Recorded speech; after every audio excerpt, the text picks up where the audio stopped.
Hello everyone, welcome back to another live stream. My name is Matthew, and we're back with the live commentaries of the Angry Birds Godzilla show.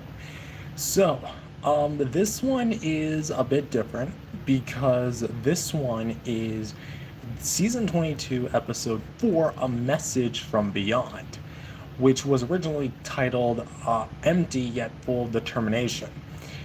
I explained why in the description, but essentially this episode was way different compared to the others because this was the first of one of the biggest lore drops within the universe, and it's that there exists more out there. Yeah, I remember you, RAM number, or is it RAM number? Hello, it's a BFDINT pod book. Hey, I'm first. Always a raise to be first. But yeah, like I was saying, this episode was the first episode to have like the biggest lore drop within the series, and that is there's something beyond the whole universe. So this was the episode I wanted to kind of like introduce it in and foreshadow some stuff that will come later, which I'm not ready to reveal yet, but will come sooner or later. Well, just like sometime down the line. But with that said, let's kind of get this episode started because, well, I'm excited to revisit this one. This one was fun to film. My channel logo, and it's me. Little fun intro.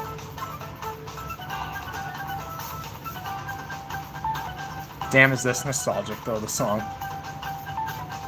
I went to the road trip. Nice. Okay, so yeah, originally it would have said emptiness, yeah, full determination right there. So we pick up right where we left off with the last episode with them in the Hollow Earth. They're all grouped together now, and there's a bit of like, well, what would you say, like, uneasiness between Red and the other characters, just because of the way he behaved around the other cast. What is this? The Angry Birds Godzilla show, the big web series of this channel, and I'm doing a live commentary on that. Basically speaking, this is like Rodan leading the way, and from here on out, we have a bit more of like a connection between Rodan and the other birds. Hold on, let's see. Which way do we go from here? Since it's clear that trudging through all that forestry is going to get us nothing but killed by snakes and poisonous frogs. Well, we did come through this way, and we're currently heading... Hold on, I watched the Golden Glory, it was amazing. Which Golden Glory? Season 11, episode 2? Northwest from... The rubber ball, Rubber Ball is a character I don't voice. That's voiced by Brendan P.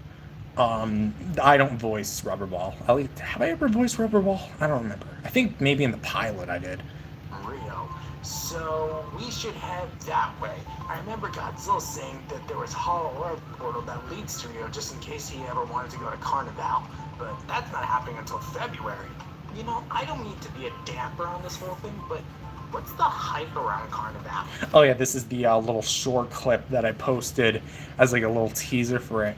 I'll get to your guys' chat in just a minute, but essentially as well, this like kind of builds up to Carnival because I don't want to spoil anything, but it's kind of like a foregone conclusion.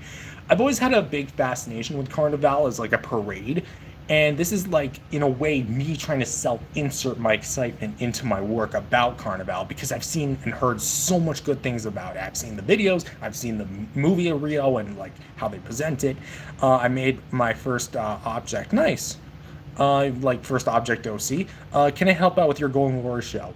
Right now I'm not hiring any new people, but there is a project Golden Glory related on the horizon. I still have yet to announce, and I will be holding auditions for, so check with me soon about that. I'm still developing it, but there's something happening. No, it's not the film. I keep hearing everyone talk about how good it is, and how it's the best thing since sliced bread. And I don't even like bread. Well, like, for one, only dogs like bread, and two, the Onio Carnival Festival is one of the most eye-candy things you'll ever see. The floats, the parades, the drinks, the dances, the singers, the lights. It's the most fun you'll have in your entire life. Would you say it's more fun than Speedies? Okay, little bit of a drop here. Speedies the original like restaurant from season one, I was actually not even planning to reference Speedies because like Speedies was meant to be like a one-time like thing here. Because like when I was doing season one remaster, I was just like, hey, Speedies, that would be a nice little callback. So I literally wrote it in as I was remastering the season one episodes where they did reference Speedies as like a restaurant. Do you have any BFDI plushies? I've got one BFDI plushie, and that's the U2's 4 that I reviewed a little while ago. I mean, not a little while ago. It's in my closet. If you guys want me to go get him, I will. But back to this. So yeah, Speedies was just meant to be like a little throwback, a little callback to season one. In terms of personal bias, no. That place is literally named after me. But in terms of overall objective personal experience, yes, by miles. Well, to be fair, Speedies is just a restaurant, while Carnival is a celebration.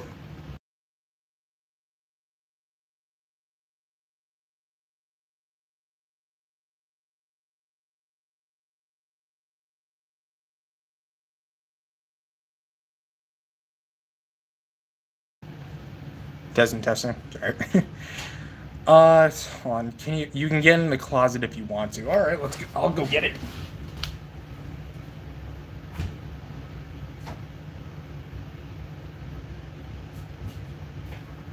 I don't know how well you guys can see it, but let's see here. I mean, okay, the laptop kind of like hinders it. I'm gonna try and like squish it down like a pancake here. Here's the face, the limbs, and of course the big humpback whale. This was just, I'm guessing, something from the factory. I'll tell you, because we don't get the rest.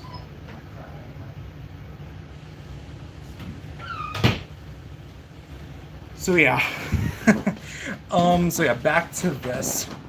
That brings the whole country of Brazil and beyond to celebrate their culture. That's true. That said, though, we should try and go again this year.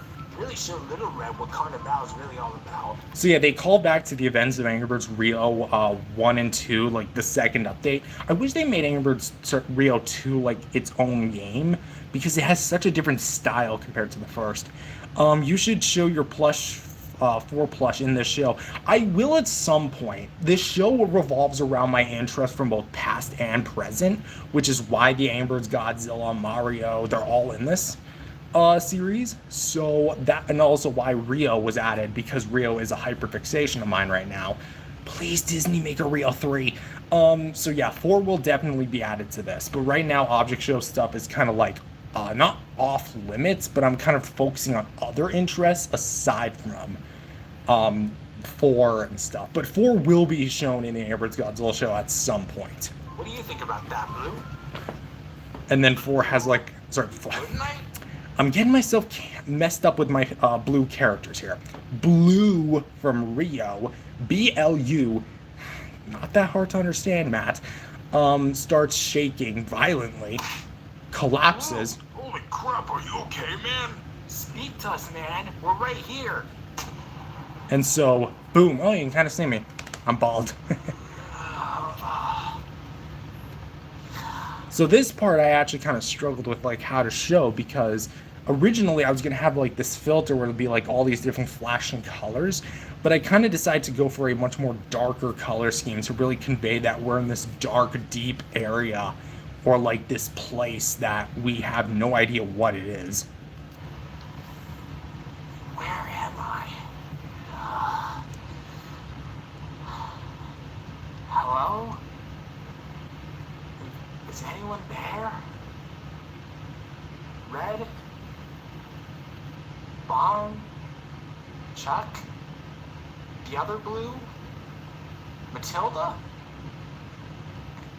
Anyone? Who is that? Please show yourself. I'm very bad in the dark. Got nothing to defend myself, and I'm really freaked out right now. So yeah, obviously, like, Blue has never been in this situation before. I feel like if Red was, he'd kind of behave a little similar, but he'd be less on edge because he's kind of used to, like, these supernatural phenomenons happening to him. Let's kind of like readjust here. There we go.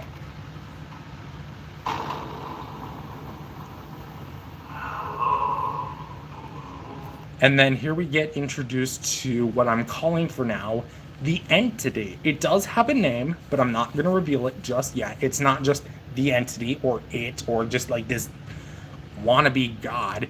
It has a purpose within the universe, and I'm going to be revealing that in a later season. As for which season, I'll let you guys decide. But as for this is obviously the Godzilla ride figure that I got, and I wanted to use that for this episode as like a mere avatar. Godzilla's been presented in the show to be like this big, powerful being, so why not represent himself as an all-powerful being, even though this isn't Godzilla? Godzilla? Oh, thank goodness. It's actually an honor to meet you. Red's told me so much about you and your guys' adventures over the years. Oh, thank goodness, at least it's someone that I will know of. I am not Godzilla. Don't look like him, or the other way around. This is merely a physical manifestation of my true form, an avatar.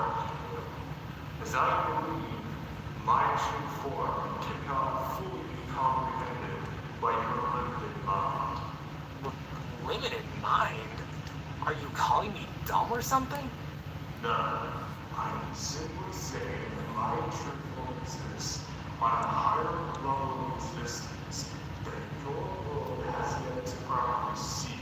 So yeah, he's basically like something above the whole universe. And I think they're going to talk about it, so I'll just let the episode do the talk. Hold on. I went hiking and hurt my legs. I was swinging. Yes. Is that Kong? Hold up. Actually, first, sorry about your legs. Hope you were at least rest up. No, it's not Kong. It's Godzilla. An art designed to see. Well, if you're not Godzilla, do you at least have a name so I can call you something? I do not have a name, nor will I be given one, as I do not want to be bound to be those limiting titles of lower dimensional beings. Well, technically speaking, that's not even Godzilla. That's another being entirely that's taking the physical form of Godzilla. Is the light off in the actual behind the scenes? Yes. Are you watching this in Windows 95? No, I'm watching this on a Google Chrome. I know, Google Chromebook. I know, not the most advanced computer, definitely very limited. Sometimes they suck, but I'm working with what I got. Well, where I'm from, we have labels for each other, so in that case, can I at least call you Entity? Because I really don't want to be calling you... It's pixelated like this because, like... I'm trying to remember, because I had to film this in the dark, which would already cause a problem with the pixelation on this thing, and I had to put up a filter to adjust it correctly because my lighting system is kind of junk sometimes. Not like the overhead lights, but just like the lights that I have now. You filmed this video? Yes, I made this. I'm doing a live commentary, sharing trivia and like all these fun facts about this. No iPad. I used to have an iPad before that thing broke and nearly burnt down the whole place. Not this place. It was like years ago. It or something like that. That seems like I'm objectifying. I made Godzilla. No, I did not make Godzilla. I made this video. I was not alive 71 years ago. I'm still only tied down to your easy layers, but that being no suffice. Great. Now that we've gotten that out of the way, can you tell me who you are, where we are, and why you just suddenly brought me here, if it was even you? Who I am is not important. Where we... So you have two toys and you made them talk. Yes, and I've been doing that for 9 years. Do you use the camera to record with your phone? Yes. This phone I'm using right now, the same one to stream, and is the same one that I use to record.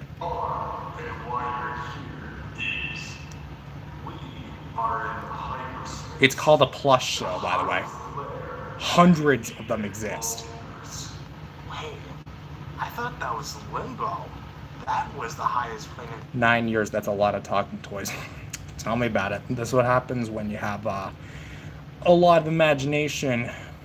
existence within the multiverse. Or at least the way Red wrote it in his letter. I'm sorry, I've never been there before, or any sort of supernatural place like this before. In the grand scheme of things, the hyperspace and limbo are polar opposites from each other. Mustn't have kids. Of course I don't have kids. I wouldn't even be able to support them, to be honest. And one day I might. So yes, basically the episode here is talking about the what is basically hyperspace, the highest layer of dimension within the multiverse, and how this is the birthplace of creation itself. Every idea gets transformed into a universe or some form of concept beneath them. No matter how many layers are created, which is infinite, they're at the top.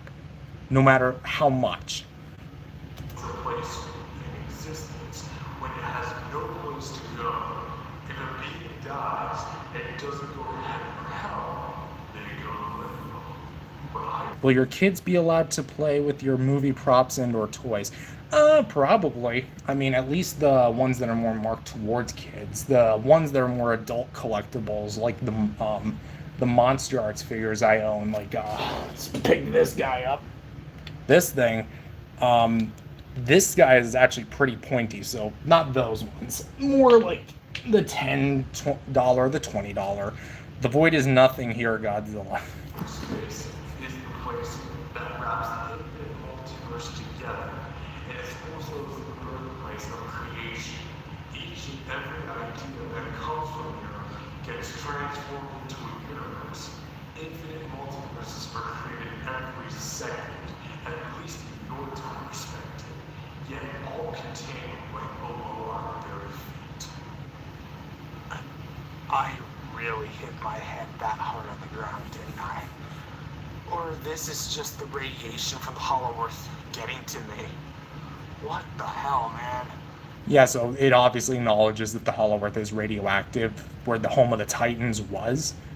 Or I guess technically is, even though most of them are on the surface now. Nothing is really in the Hollow Earth, aside from like the occasional like war bat or something, but we don't really see those a lot more often. It will happen to me if I hit my head. Who knows, maybe the god of the multiverse will take your soul elsewhere or something, I don't know. This is how I am right now. Your soul exists before me. Wait, so if this is an infinite multiverse with infinite layers into it, how are we at the top of it all, let alone always?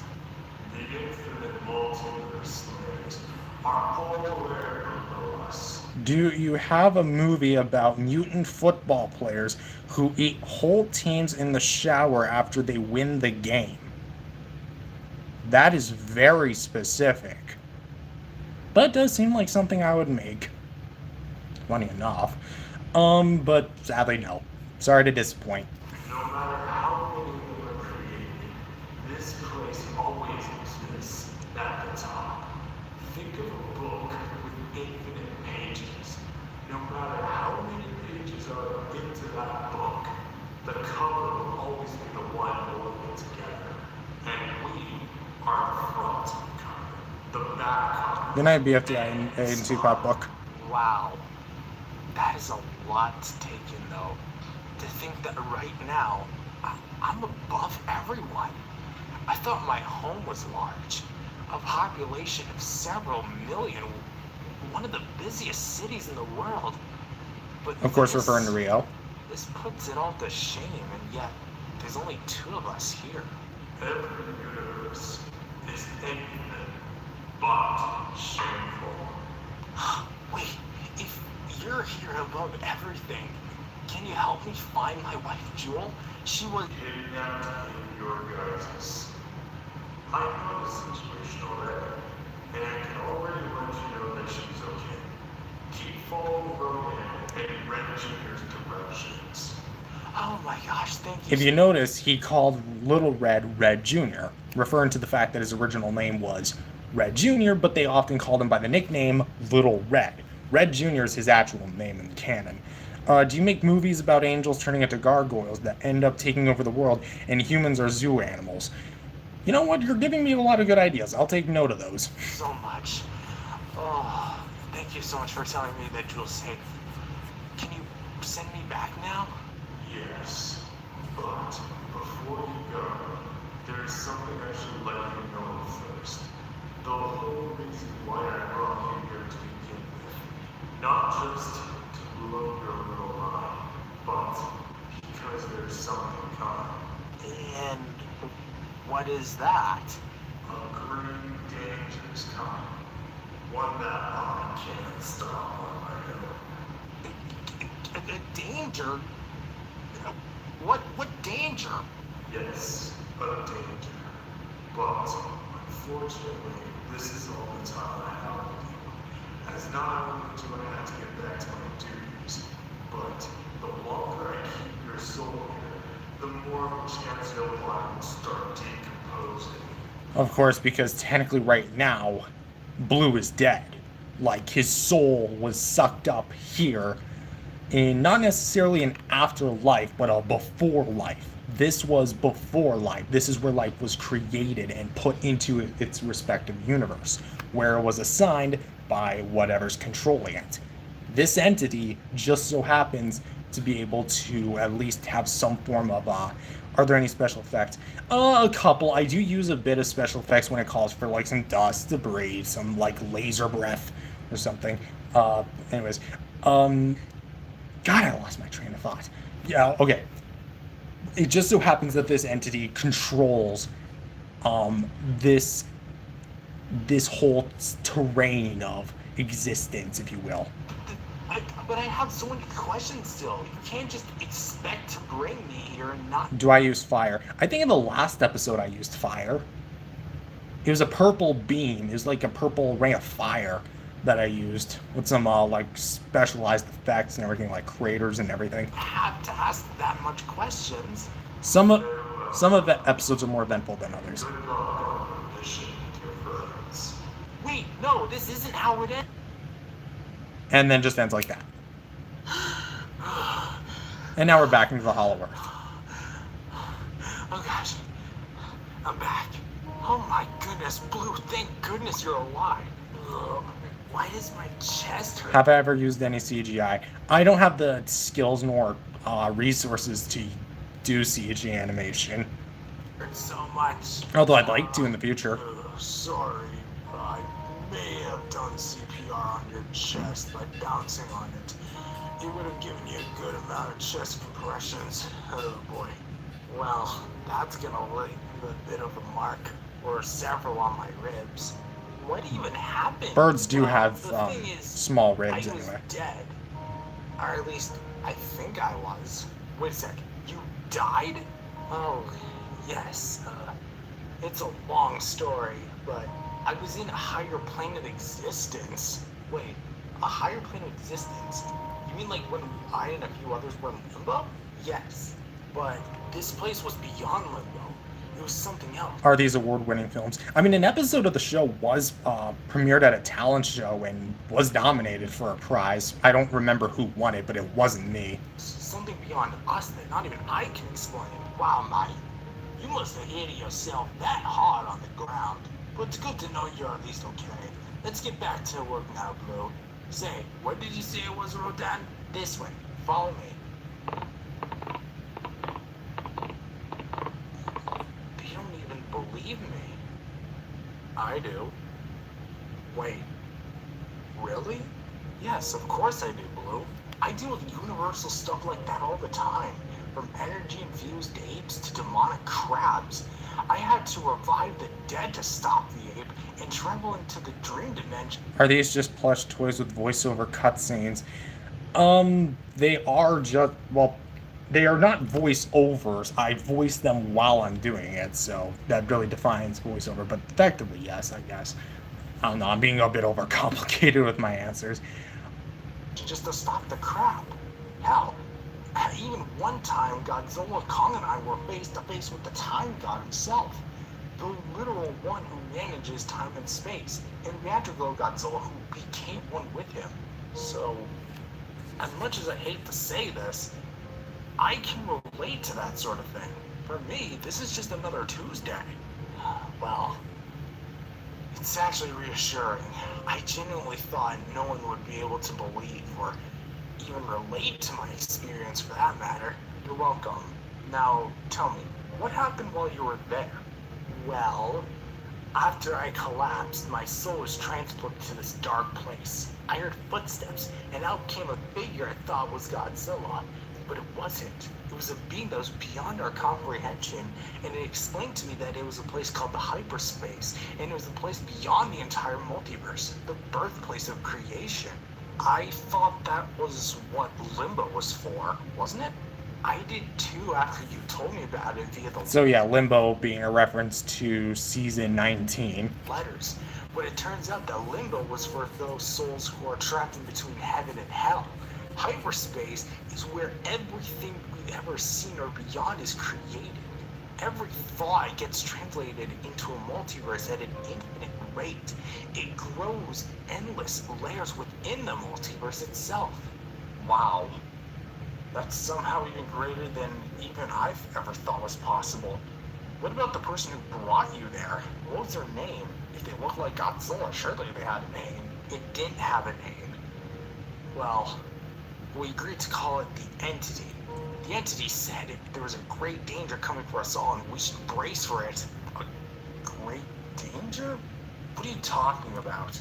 Yes, a great danger.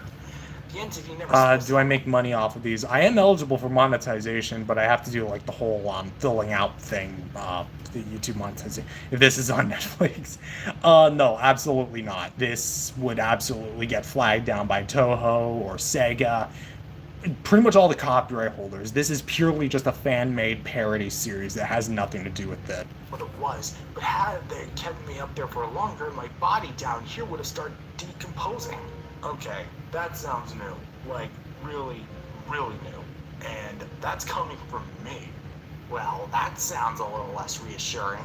Alrighty then, let's figure this out. We'll focus on saving Jewel, and then afterwards we'll figure out what this entity is talking about. Because that sounds really serious, especially coming from something that's beyond us. Of course. Don't worry, sweetheart. We're on our way. And then, so there you go. That was the Amber's Godzilla Show, Season 22, Episode 4, A Message from Beyond. I do so hope you guys enjoyed. Again, this episode was a lot of fun to make just because of like the different scenery we had with this episode. I am tomorrow going to be making Season 23, Episode 4, which is its sister episode. So be on the lookout for that. Subscribe if you're new, and I'll see you guys in the next live stream or video. Peace out, everyone.